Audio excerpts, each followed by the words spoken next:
So in today's market update, I will discuss the recent ruling on the class action lawsuit against the National Association of Realtors. So there's been a lot of national news and opinions about what is going to happen to the real estate industry in general, but I will touch on the things that we do know. And of course, we will take a look at what we are seeing and what to expect in today's real estate market moving forward.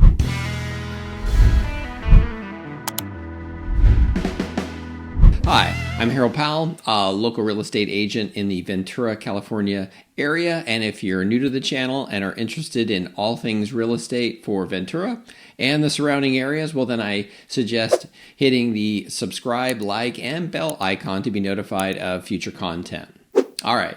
Well, it appears that the interest rates will be not changing much in the near term and will not really be much of a factor in the real estate market for now. We are seeing some healthy signs for buyers and sellers in today's real estate market. So the good news is our inventory levels are currently up 25% from a year ago. And if you look at the inventory since December of last year, we see a steady upward trend of inventory. April is already at 691 homes, which is 9% more than March. And for anybody that's a buyer or seller, that's a good thing. The more homes we actually have available, the more choices and the more places that people can go and ability to have to find. So this just creates a really healthy real estate market overall. The other market condition is demand. And when you look at the supply and demand from December 2023 through the end of March 2024, you can see that they are both increasing at a similar month-over-month increase. Now, even though the demand has been increasing with the demand since the beginning of the year, what's interesting to see is when we're comparing the number of closed sales for the month of March of 2023 to March of 2024 is actually down about 80 sales or 15%. Now, to make sense of how this supply relates to the closed sales, we'll look at the months of inventory based on closed sales. So this can tell us if the market is accelerating, slowing, or just steady. So take a look at January 2024 to March 2024.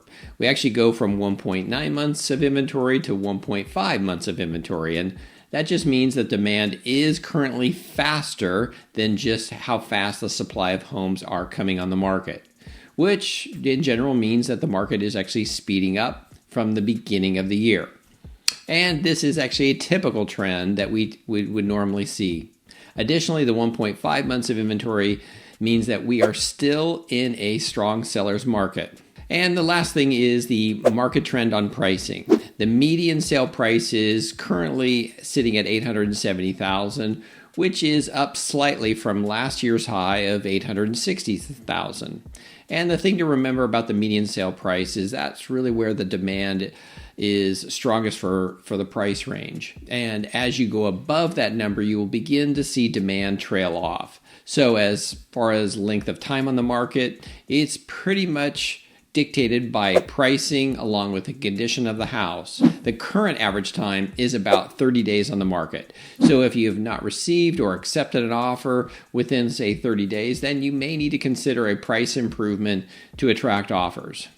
So in summary, I will say the silver lining in seeing the inventory levels grow is that it creates more options, whether you sell and buy or just looking to buy. Otherwise, I expect to see a strong seller's market as we approach summer. Now, as far as the national news topic, the National Association of Realtors, which is the Realtor trade group, had a settlement class action suit, and there will be a judge ruling on July 15th. And if you watch or read the news, there's just a lot of conjecture, noise, and a ton of opinions. And what we don't know is all the details of exactly what's going to happen, except two things. So number one, when we used to publish a commission in the multiple listing service that a buyer's agent would be entitled to, they would receive that if they brought a successful offer. After July 15th, it will no longer be published in the MLS, but it will be likely available in other ways. The second thing we know is that buyers are going to have to sign a buyer's agreement before going to look at a house. So it will clearly state who the agent is that is representing them to see the house before even the house is shown. The buyer agreement will clearly establish representation as well as how the buyer broker is going to be compensated. There will be some adjustment getting used to this process, but I think overall it'll probably be good for the industry. Since there's going to be more transparency about fees and how they're paid, and the question of, do you think it's going to move the needle much? Well, I think we'll really know more about that come mid-July, and I'll let you know more when that we actually have that information. In the meantime, business will continue as usual for now, and at the same time, I will say our business has seen quite a bit of change since I've even started. I mean, there was no internet, no DocuSign, and the first big change for us was just having a fax machine in the office. And I don't think this will ever change the fact that people want to own their homes. I don't think it'll change the fact that people will need to sell and buy a different home or move on to something else. So, all things that keep a market going are there. How we do business, well, that may change, and we're going to have to work through that as well as anyone. And if you've enjoyed this video, give it a like and a thumbs up. Thanks.